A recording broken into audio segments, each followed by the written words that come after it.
Hello students, welcome to Hindi Mitra.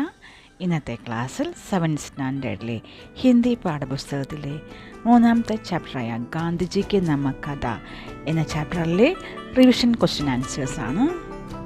എക്സാമിന് ചോദിക്കാവുന്ന important questions നമുക്ക് നോക്കാം. ഗാന്ധിജിക്ക് നമ്മ കഥ കിസ്കി രചന ഹെ? ഉദയൻ വാജ്പേയി. भारत में नमक बहुत महंगा हो गया क्यों? अंग्रेज़ों ने भारत में नमक पर टैक्स लगा रखा था, इससे नमक बहुत महंगा हो गया. ബ്രിട്ടീഷുകാർ ഇന്ത്യയിൽ ഉപ്പിന് ടാക്സ് ചുമത്തി, അതുകൊണ്ടാണ് ഉപ്പിൻ്റെ വില കൂടാൻ കാരണം. अंग्रेज़ों ने भारत के लोगों को क्या बनाने से रोक रखा था? अंग्रेज़ों ने भारत के लोगों को खुद नमक बनाने से रोक रखा था.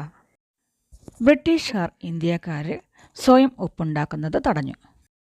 ഗാന്ധിജിക്ക് ദാണ്ഡി യാത്ര കഹാം സെ ശുരു ഹുയി? ഗാന്ധിജിയുടെ ദാണ്ഡി യാത്ര എവിടെ നിന്നാണ് ആരംഭിച്ചത്? അഹമ്മദാബാദ് സെ. ഗാന്ധിജി അംഗ്രേസോं का काला कानून कैसा तोड़ना चाहते थे?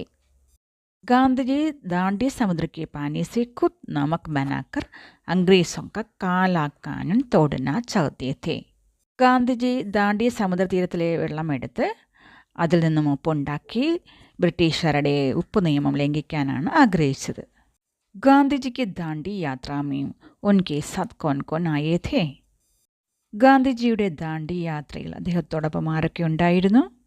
ദാണ്ഡി യാത്രാമേയും ഗാന്ധിജിക്ക് സാത്ത് ദേശ് ഭർ സെ ലോഗ് ആതേ ഥേ. ഒരു റിപ്പോർട്ട് എഴുതാനാണ് ഗാന്ധിജി അഹമ്മദാബാദ് സെ പൈദൽ ചൽക്കർ ദാണ്ഡി പഹുഞ്ചേ.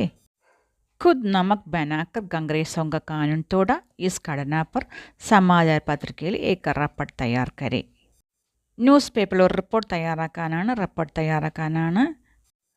തയ്യാറാക്കാൻ എന്തൊക്കെ കാര്യങ്ങൾ ശ്രദ്ധിക്കണം? ക്യാ, കബ്, കഹാം, ക്യോം, കൈസെ, ഈ കാര്യങ്ങളൊക്കെ വേണം.